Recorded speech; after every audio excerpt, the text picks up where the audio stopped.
I don't know how I would have been able to actually come up with an answer to these daunting questions. But let's see how you've done. And I would like each of the groups to come up here or send one person up and maybe talk for a couple of minutes, be as concrete as possible, and then we'll have some feedback from the room. There is one microphone, I think it's running, so whenever you want to give some feedback from the room, use a microphone because then it comes into the recorded session. Okay, let's get started. Let's start with the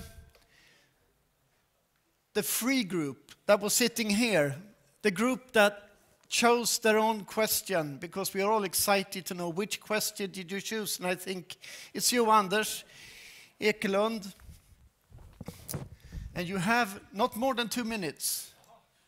And very quick, because we don't have any time to waste. Okay, yeah, it works.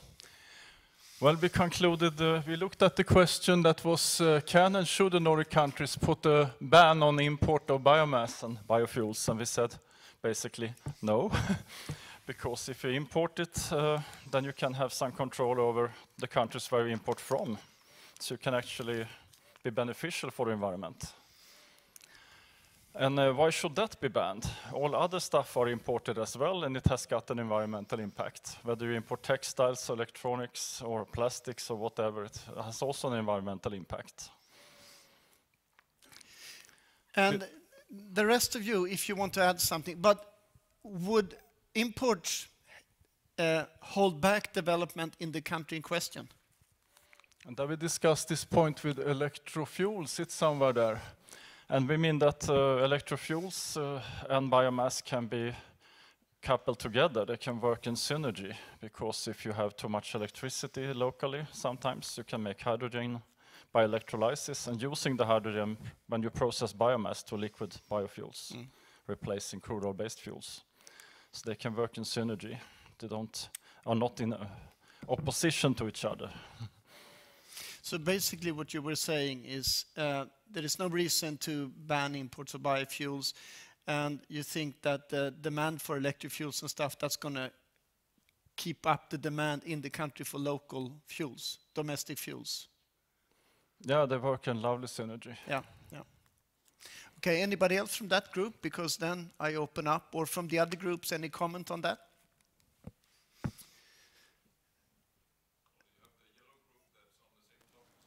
Okay. In that case, you know what I'll do? I'll improvise. I'll ask the yellow group to come up here on stage, and then we can have a battle. And the yellow group with the yellow sweater, this was a really organized group. They had notes already starting 5 minutes past 2. So, what was your... Yes, exactly.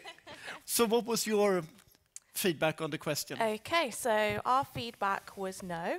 Again, because we can create opportunities when we import in the Nordic region, but also in the countries that we import from. And a ban has the potential to stifle development. And then I'll go on to this page. And by importing as well, it creates motivation for other countries to produce and develop biomass and biofuels. And at the same time as the Nordic countries are using those imported biomass and biofuels, they're developing the technology, which they can then share that knowledge of throughout the rest of the world. So we thought that a good way to try and help encourage the use of local resources was to try and give incentives for production in Nordic countries rather than a complete ban. As it is better to use the local resources, maybe as some kind of sustainability index or some kind of penalty. And then we said an example of this is in Finland from one of the people in our group, who said that in Finland they've got an advanced biofuels target, which has created a pressure for industry to invest in production in that country. But it is a politically sensitive issue, and so there's no right or wrong answer to this. And because it's such a sensitive issue, that can sometimes lead to inactivity. Rather than debating and doing something about it, people will just do nothing. And it is also an issue that some incentives are backwards looking and don't always encourage new technology. So any incentives that are put into place, it's better for them to be technology independent. And that things will not be ideal, but we need to get through this energy transition. So by banning the import, that would be quite short-sighted. And as was said in quite a few of the talks, we talk about a lot of things that we can't do, but we should just get on with it and do something. Wow. Anders, do you want to add something? I mean, you are in agreement, I mean, overall and in some more detail. Then we more or less agree. That sounds good. This is I was to add one important thing, because if you don't cut forests and use them, they tend to burn up in forest fires in many parts of the world. So you may still have the carbon dioxide out there in the atmosphere. Then you can as well use the bioenergy instead of it's burning up and you don't use the energy and you get the CO2 emissions anyway. That's the point. There's more and more forest fires in this world. That is true. All this is on film. And when I listen, I will... And we'll see. I forgot to give you the bag. No. The way you presented it, the way I heard it here, we could write a policy brief on what you said, the two of you, and just give it to any government in the Nordic countries. And it's great. It's all on film, but I'll take this, okay? And this is a perfect example that in half an hour you sat down, a group of different people, actually, bang, came up with something very concrete, the same position in both, and then we'll see what Kenneth has to say about it afterwards. Thank you very much. Yes. Okay, thank you very much. I love this when you are pushed and you have half an hour and you actually present something really, really concrete. And that just increases the pressure on the next group. Let's do the green group. Who is speaking for the green group? Oh, a team. Oh, this is, you don't follow any rules that I set up. Ah, interesting. You couldn't agree? No. Well, we agreed to disagree. Yes, good. I think one starting point is to understand why... Which question was this? It's the first one from one. Patrick. Yes. That why industry, for instance, that typically academy is sharing everything and industry is the bad boy who tries to make everything secret. It's because the business. There's, for instance, these biofuels, you have to make hundreds of millions of invest from the research and development for pilot factors and so on. So basically, owners of the company want to secure that they will have a payback for that investment they have. So basically, that is a struggle we should somehow solve if we want to have more open culture there, that how to share this is risk management in the end, how to share the risk between companies, maybe government is the catalyst there somehow to enable lower risk for the companies to be, and then in the next step to be more open, sharing the information. Okay. So, as another capitalist, with one head, I would have to fully agree, and hopefully none of my management will ever see what I'm about to say. But we had to look at it from a completely different approach to answering this question. And probably one of the things I took inspiration from was Bill Clinton in 2000 with the Human Genome Project. Now, there was huge battles between private enterprise and public enterprise in trying to crack the genome code. And then one of the things that was going to be blocking that project and the future success was the patents that were existing around the human genome. Now, Bill Clinton made the proclamation in 2000 because it's only governments that issue patents. It's only governments that issue monopolies to use confidential information. And he made the announcement that the Human Genome Project was so important that no organisation, no government should have exclusive rights to it. So he made it illegal to have any patents around the Human Genome Project. And of course, the NASDAQ lost hundreds of millions of dollars the next day until the people reread what he said. And they said, oh, we're working on the most important invention of the 20th century. And their stock price went back up.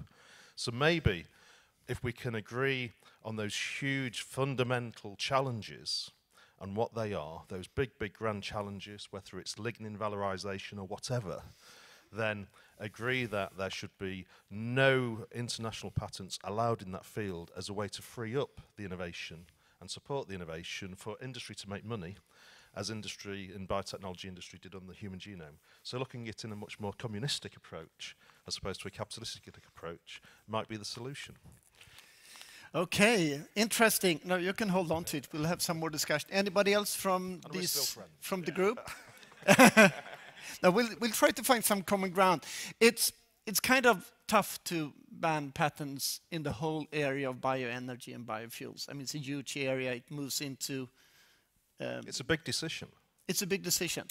So is there a common ground? Could there be a way, like between you, where you create an entity where you can actually start cooperating between companies, where you say we need a neutral area to work together, or with governments? There are lots of those. They already exist. There's the ETIP platform. They already exist, but I'm not confident we will, as a planet, be able to achieve the challenges of net zero policy, you know, sort of by 2050. People will make money, but you know, will we actually solve those big problems? I mean, Neste invested for 20 years in HVO, and you didn't make any money, now you make a lot of money. Yeah. But finally, so you had many years of losses, and you need to balance them back somehow. But how important is patents? Is patents what's holding you back, or is that as important as it used to be? It's part of the risk management, how we see that. We are talking huge amount of money. I think it was yesterday in Södra's presentation about this risk, that how much, for instance, certain kind of facilities require capex investments, and how to secure that kind of operation. If you consider that we have an investment going on in Singapore, it's more than 1 billion euros. For sure, we want to secure somehow the risk that we will get payback also, and if you consider how much we have synced cost on our own R&D and taking risk building the first plants, that if we wouldn't be able to somehow secure our back, I think the board wouldn't been able to make the investment decision in the beginning. So it's kind of, I think, what we discussed and in several presentations here in these 2 days, one bottleneck is to scale up to the next piloting level. Maybe that is something that it might require total 100 million euros or something like that, range of 50 million euros, whatever is, that at the moment there hasn't been a company who has been willing to take the risk. But maybe that could be the case where we could collaborate, and maybe that's something that, for instance, government or somebody could be the catalyst to enable that several companies participate there, share the risk, and also share the lessons. Yeah. I mean, what you say, they need to get their money back from, I mean, all the biofuel companies have lost money in the beginning. They need to get the money back, otherwise they won't be brave again. Whereas Tesla have made all of their patents free access. Tesla is a bit of a strange example, but he's a government in himself, yes. Yeah, yeah. Well, everybody can't be Tesla, but could there be a way of ensuring that the risk money is paid back to these companies without patents? I mean, what you say? I mean, you have the other approach. How do they get the risk money back from? So by growing the market. You know, if you grow the market, then instead of having a select rich clientele, then the market grows. Okay. You know, so through market growth, I mean, if disaster strikes the planet, markets will change, governments will change. So, you know, is there a war on climate change? Do we have a war economy where different rules apply? We'll see in the end what Patrick says about this. A question or a comment? Well, it's just a comment because it's just triggering, and my group had to hear about it as well, so now you have to hear about it. I'm sitting in a small company called Biofuels. We're working on a technology called hydrothermal liquefaction. There are 5 major players in the world, and major is from 3 to 20 or 30 people, so it's not. But the fact that in this area there is at least 1 or 2 of these companies that are doing what's called patent trawling. So they throw out a shitload of patents, not actually presenting any inventions, but actually just making it hard time for everyone else. And that is obstructing. And the main obstruction is actually not the fact that they will be able to withhold that in a court, but the fact that if they sue a small company like me, Once I've paid 100,000 euros in lawyer fee, then I'm out. And that will block really nice development. And of course, I'm trying to do some networking within the group, but it is a real problem. And I don't have a solution, because I also believe in what you're saying. But Okay. Do we have 20 years for the patent to expire? No, but this has been the case for a very long time. Maybe Patrick come back to his comment, because it is a very valid point. Thank you very much. And it's great to have alternative views. And I didn't say alternative truth, it's views. The white group, where are you?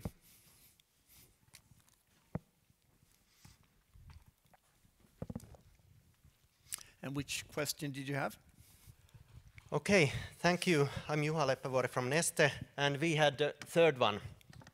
And we had a really lively discussion going on in the group. And actually what we noticed that, okay, this is not a very easy question. So thank you very much for setting up this question for us.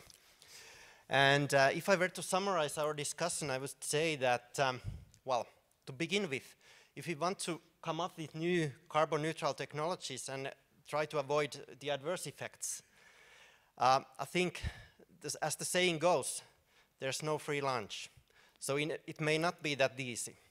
But how to make sure that we could get there? So one sort of common denominator in our discussions was to take the sustainability account into broad sense.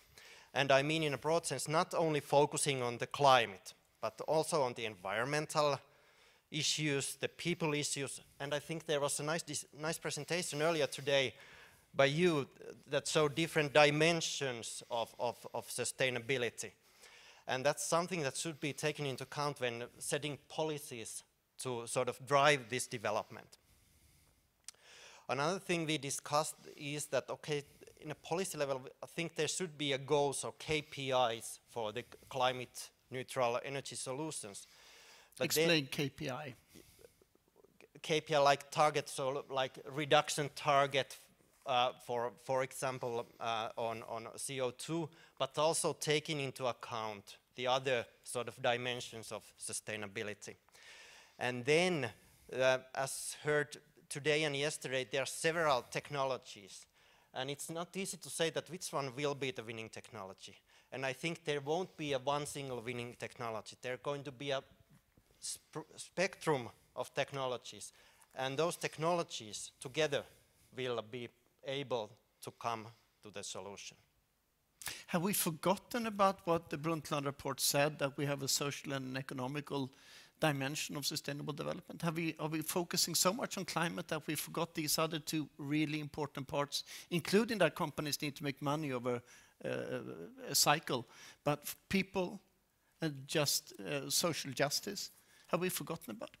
I don't think they are forgotten, but I think if I think of I mean, any business that is going to be successful in the future, I think they should also focus on the sustainability in order to get investors, in order to get customers, in order to get employees. Is there any type of perfect bioenergy or biofuel in the world today?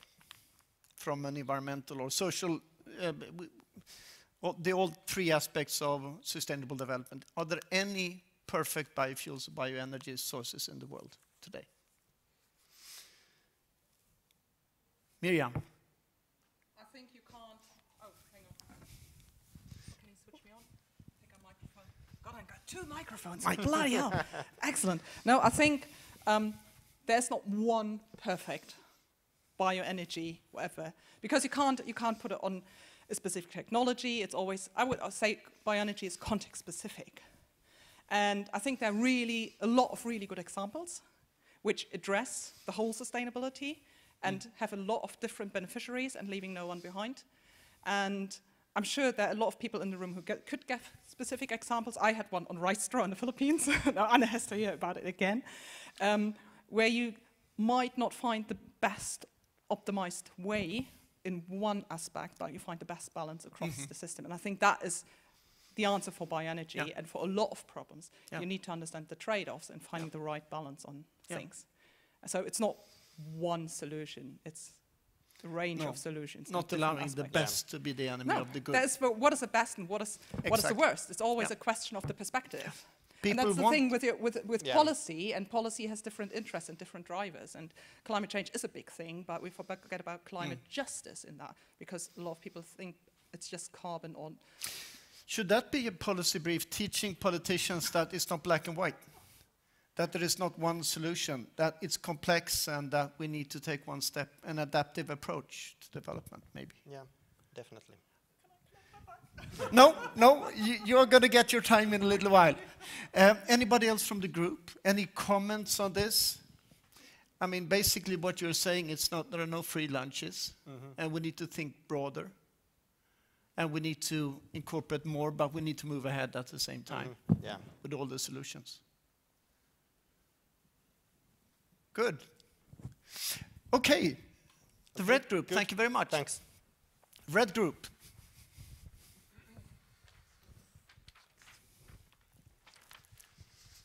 And which question did you have? And the question we had was the last one, how bioenergy can meaningfully contribute to net zero emissions by 2050, and also maximize global sustainability benefits and beyond technology and support climate justice. And we have the perfect answer. Oh, good. Keep the microphone close to your mouth. Yes. I mean, I guess I'm here just because I was the only one really interested in this question. I'm not really sure. Perhaps I need feedback from the group later on. What I learned actually 1 year ago, or more, perhaps I knew it earlier, was a presentation from Estet. I think Jakob saw it also. It's very likely that the production and consumption of fossil oil will increase from today until 2030. And even if we displace some of it by electrification and by biofuels, it will still increase. And the potential for the most optimistic scenarios is just compensating for a few years of increased oil demand. So that is very depressing, actually. But I saw this from STET, and their conclusion from that is that we need negative sources of CO2, or we have to store CO2. And as I understand, STET have large tree plantation in Africa, and also understood if we do that on the right places, we can avoid desertification, and we can even regain land that has become desert. And we can also create environment for increased or beneficial for growing crops, and beneficial for local food production, and also sustainable environment in these areas. And especially Africa and South America has a large potential to make this change. And this is what we can do today. And that's what we agreed. We have to use the technique we have today, and tree plantation is one of them. And it can be implemented in large scale. Any comments from the rest? He says that you were not interested, but I heard you all speaking, so I don't believe that. Any comments from you? Because what you're talking about is actually maybe talking about positive land use change, because we haven't done that. But are there things that we can do that actually is good for a country somewhere where they actually could benefit from positive land use change? I've seen another study from Brazil and Africa where they the local people benefit from this land change in afforestation, combined with increased crop growing and so forth. Anybody here from Chalmers? I know they've been looking at growing palm oil in Brazil and having cattle farming under the palm trees after year 3, which was one of those positive examples. You need to look at every project by itself. Yeah. Anybody else from the group? Please correct me. It was my interpretation. But also, managing present forests is important, but it might be a small contribution if you really want. And it's very clear that we need negative emissions, and we need them now. Okay. Good, thank you very much. Now, if the experts, if the people asking the questions come up on stage, and now Miriam, you can have time to say what you want to say. I'll give you some time. There are some microphones here if you want to use them. It's always nice to have one of those Madonna microphones on. Oh, you want to sit down? Yes? Yeah. Then you look like the lärde i Lund, we say in Sweden. I don't know what you say in the UK, but the learned people from a certain city. Who wants to start? Miriam, you had a problem sitting down. Do you want to start on your question? I mean, any comments, any reflections, any... Don't make me start, because I will never stop and then no one else can talk. Well, I'm in charge of the clock, so... Maybe one, two, I try to be quick comments. I think we don't need to convince people and we shouldn't teach people, but as a researcher I say we need to inform people. And we need to provide robust, independent evidence and bring that to people in a way, the different groups and stakeholders, that they can understand it and know what or understand what we mean. And then it's up to people to take that information and do something with the information. Whatever they do with information, they have to also then be responsible for the consequences of their actions and their decisions. So I'm absolutely against convincing or teaching people. I provide information, because obviously I'm just a human being as well. The other thing about my question, which, did I hear right? People were not interested in it. I'm really depressed now. Because that keeps me busy all day, actually. I work in sub-Saharan Africa, I work in developing countries on bioenergy, and I wish it would be as simple as that, to just say we need afforestation and the problem is solved and everybody benefits. And I'm putting on my sociology hat here because I did my PhD in sociology in Africa and in gender studies. And I also can do LCA, by the way. There are a lot of issues around land access, land tenureship, decision-making on who can do what with the land, who benefits in what way. And by just afforesting, yes, you might get benefits, and I can imagine there are examples, and I'm glad Francis is here, and to hopefully someone who disagrees with me. I think there are examples that show there's a benefit, but I wouldn't take it as a broad brush to say, like, that is the solution, because there's not one solution, because contexts are different. The social structures, the social networks are different. Who will benefit? Who has what role in the society, in decision-making?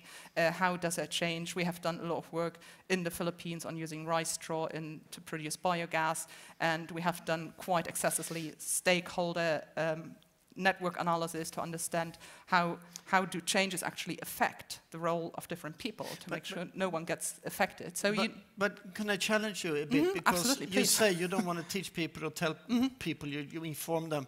But it's like this issue is not big in the debate today. It's just one. It's CO2, or it's air quality in the cities, or it's cobalt, or it's lithium.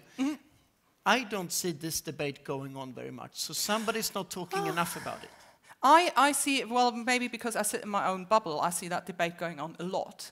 And I see it going on a lot across the globe. So there are people... But maybe those are in your bubbles. I mean, because the rest of you, do you see this debate going on as much as it should? Because it is really important. It's land use change. It could be negative, it could be positive. Let's do it positive. I think to some extent I see it. I don't know that it's pronounced enough in the debate, but every once in a while it comes up, and usually in relation to somebody saying, oh, we should do energy crops in Africa. And then, the conversation derails from there, because nobody really wants to do that most of the time. So is the answer usually no, because blah, blah, blah? Or how often do you hear yes, because blah, blah, blah? Not very often. Every once in a while it comes up. But I think trying to understand how these different layers of sustainability can all fit into one type of policy, I mean, that's really, really complex, and that's exactly what we need to do.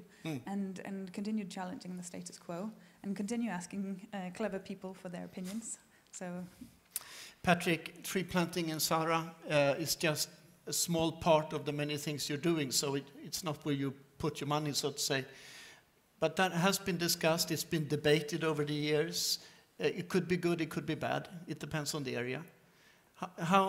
Tell me about your experiences from it. Is this on? Yes. Do you hear me? Great, thanks for the question. Well, we started a small pilot in Morocco, and of course there is some sustainability issues about Morocco and all the things around there. But actually, we realized during the project that there's quite many other people who knows better how to irrigate and forestate deserts, and there's much better places than for forestation. But the intention was not to grow trees by ourselves to our own use. It was actually to raise the question that is this a way to go forward in terms of creating carbon sinks, and how can larger companies take part of that action with the money, because we do have the money and we have some issues ongoing in global warming, and in order to stop that we should do three things. We have to use bioenergy as possible, but of course we all know that there's enough feedstock around, and so we need to create the carbon sinks. And then third part is the recycling the carbon in atmosphere. So all these three, we are just putting the word out that, hey, let's do these operations so maybe we survive also to the next generations. Okay, Kenneth, if you want to comment, and then we move on to your question. They were, I mean, if you want to comment on this, but then on your question, they were quite clear that no ban, but you have to incentivize local production in other ways. Did you expect that? Is that the answer you expected? Yeah, can we put number 4? Hello? Number 4. You can use that one. I'll take it. No, it's turned on. Okay. I think it's on now. No, well, whatever. I'll take the mic. Yeah, so no, I guess it was actually the answer I expected, because we tend not to like to ban things, especially trade. That's not in our liberal world. That's not something we like. The interesting thing is, if you ask politicians in the Nordic countries, they all say we shouldn't import biomass. So my hope was, of course, that I would get some good advice from you that I could bring to the politicians how they could avoid that. But apparently I cannot do that. So, but also, of course, it's because it's a tricky question. And again, then why should we do it? Also, as you mentioned here, what we use as a small impact in Nordic and so on. But the thing is that our governments in the Nordic countries have actually agreed on being net zero before, at least before 2050, probably earlier. They couldn't agree on a date yet, but they are discussing it. And that means a big change in the system, a big change in what we're using of energy and producing and so on. And what we can see, so what I bring in to this discussion is the system approach. I can just see that, okay, there's not enough biomass. So what should we do? We should think about what kind of industries we should promote to make sure that we can solve the problems in the future. In the Nordic countries, we have more than twice the average amount of biomass per capita than the rest of the world. So it means if our solutions, and that's what we normally say, that why is it important that we do something in the Nordic countries? It's because it can be copied to the rest of the world, and then it can have an impact. So if we make solutions that cannot be copied to the rest of the world, then our impact is globally is not what we would like it to be.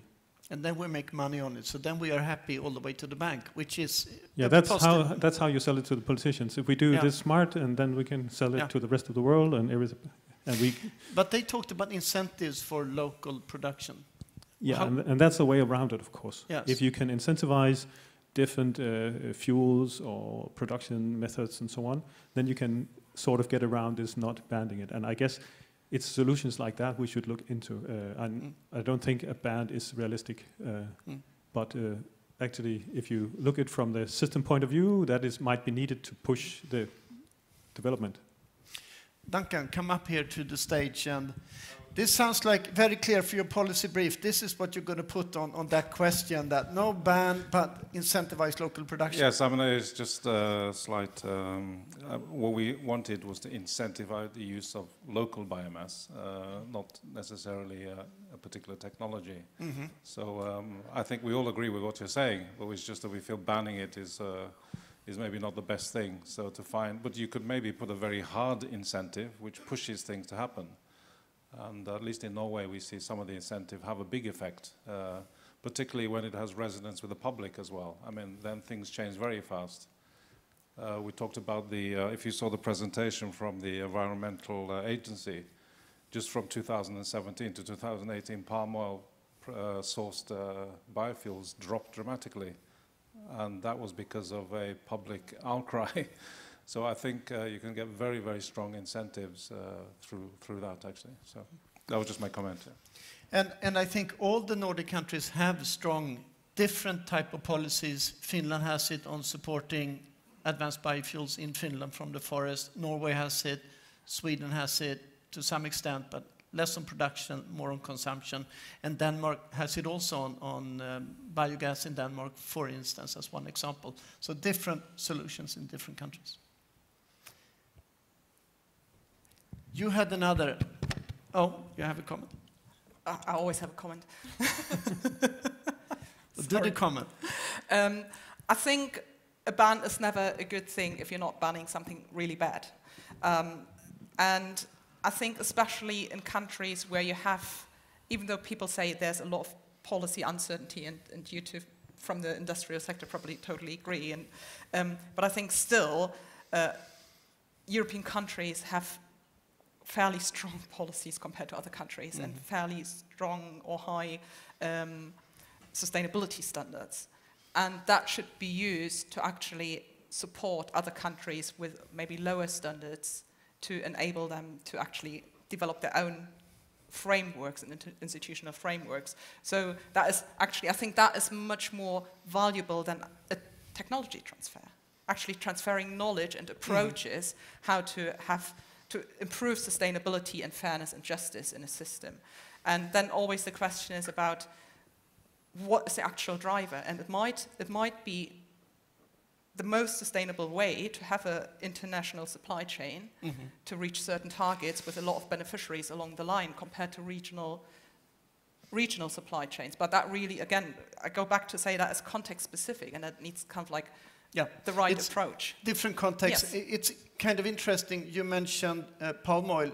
In the 2008, 2009, we imported a lot of ethanol from Brazil.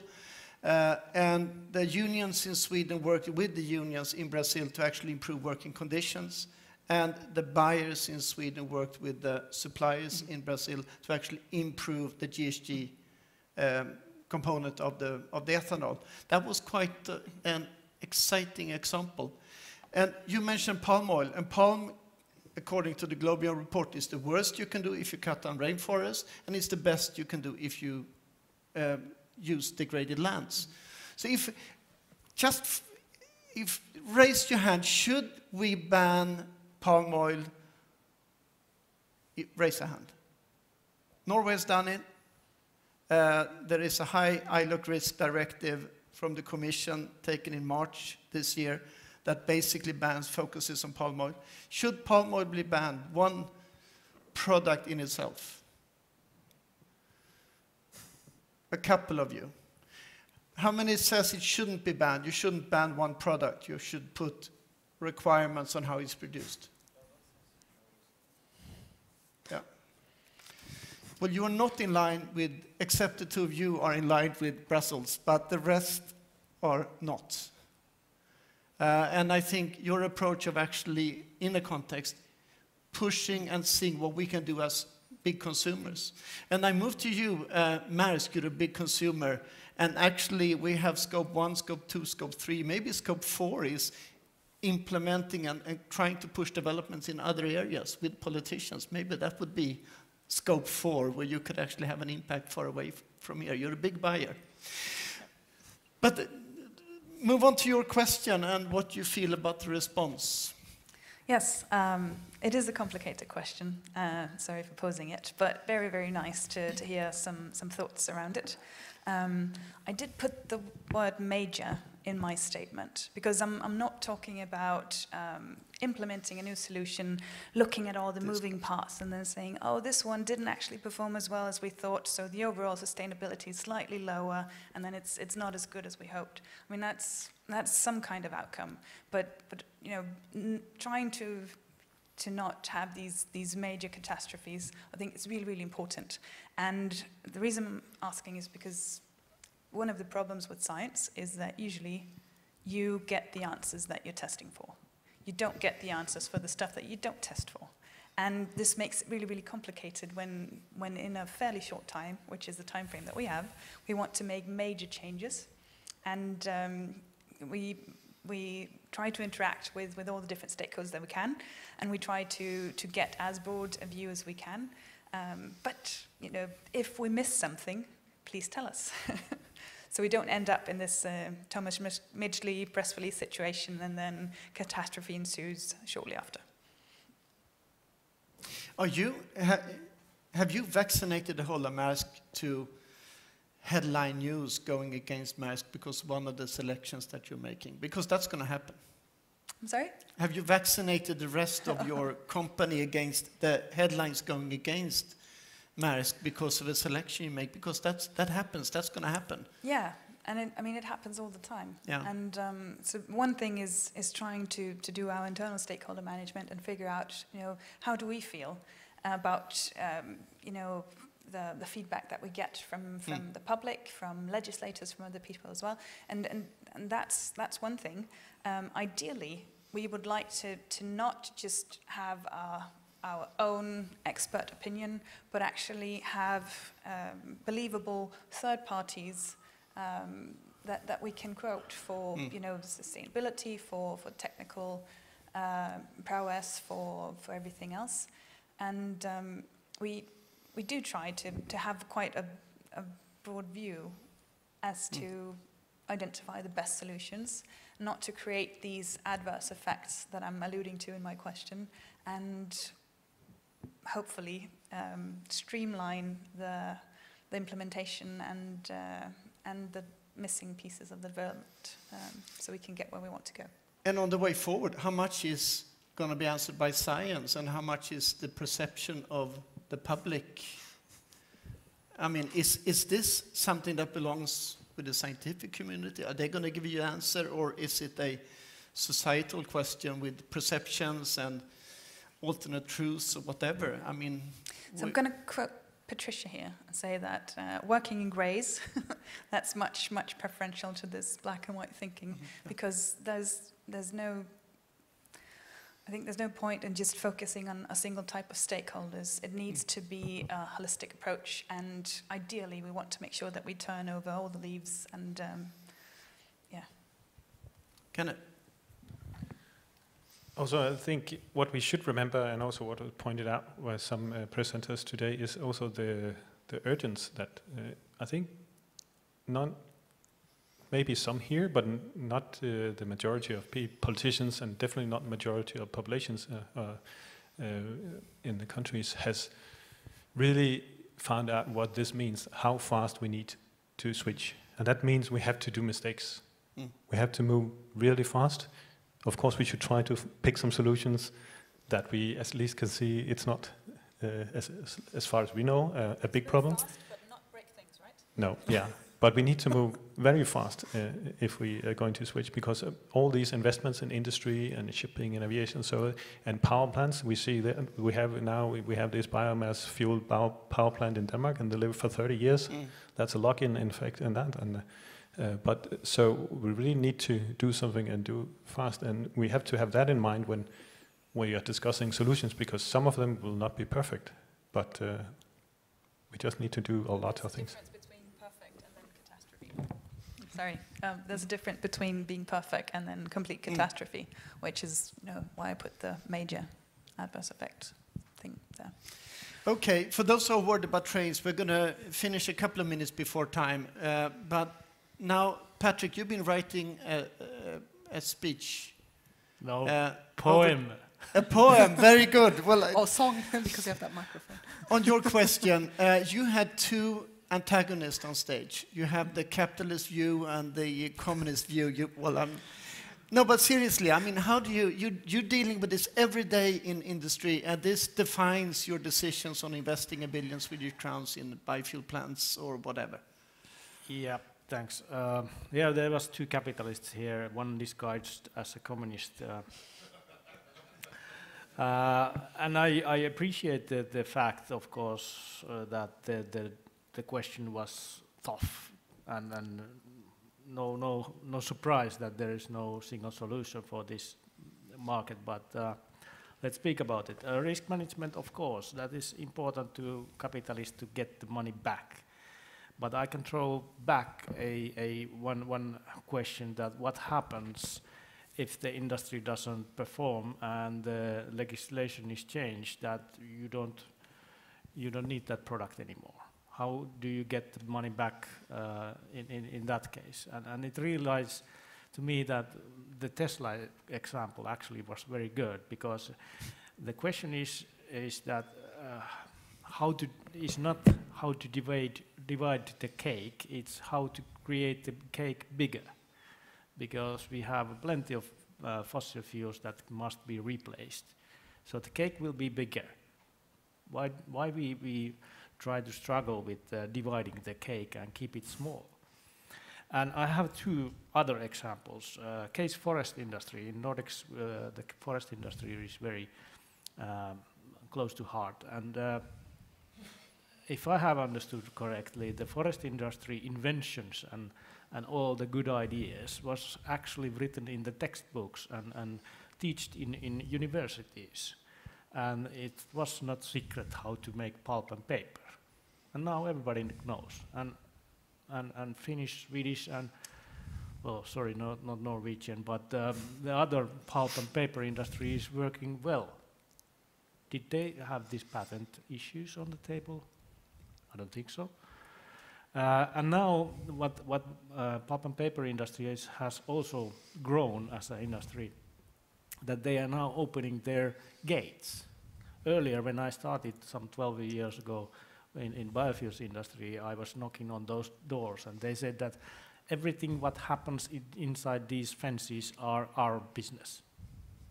And we have the golden egg here. So if you have a good idea, please give it to me, and I will create something from that. But now they open the gate and they call me that, hey, let's do together something, biorefineries and so on. So they have changed their attitude from I have everything, and in the cooperation point of view. Another industry, electronics. There you patent a lot of things, of course, but it's a part of the business.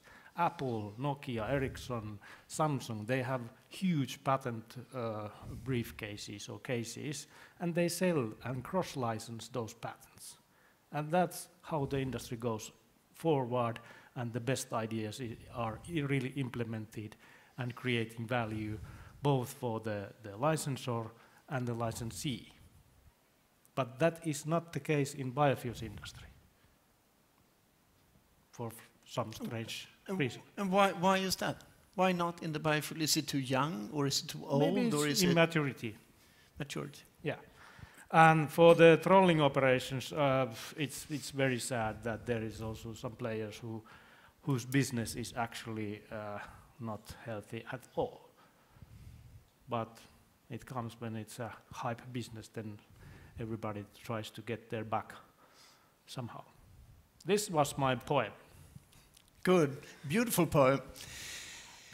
Any other comments? Otherwise, I'm going to ask. Can I just add to that? Yes, yes. So you mentioned a couple of different industries, and I think you left out pharmaceuticals. And the reason that I say pharmaceuticals is because due to the fact that they sometimes create medicines that can prevent death and so on, They've been subject to a different type of legislation than several other sectors.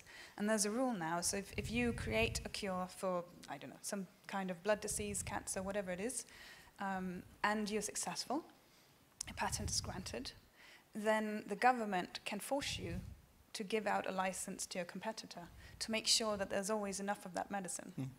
And something similar, in theory, could be introduced into the bio. Same way the Bill Clinton Act. Well, no, because he just outlawed flat out. So there was no patent, and there was then, of course, no license. But stimulating the cross-licensing that you mentioned from the electronics through legislation might be one way forward. There might be several others, but it's just, I think, worth taking into account. I think what we see, we have a lot of consumers on the market screaming for biofuels and sustainable biofuels in one way, and that's going to increase over the coming years.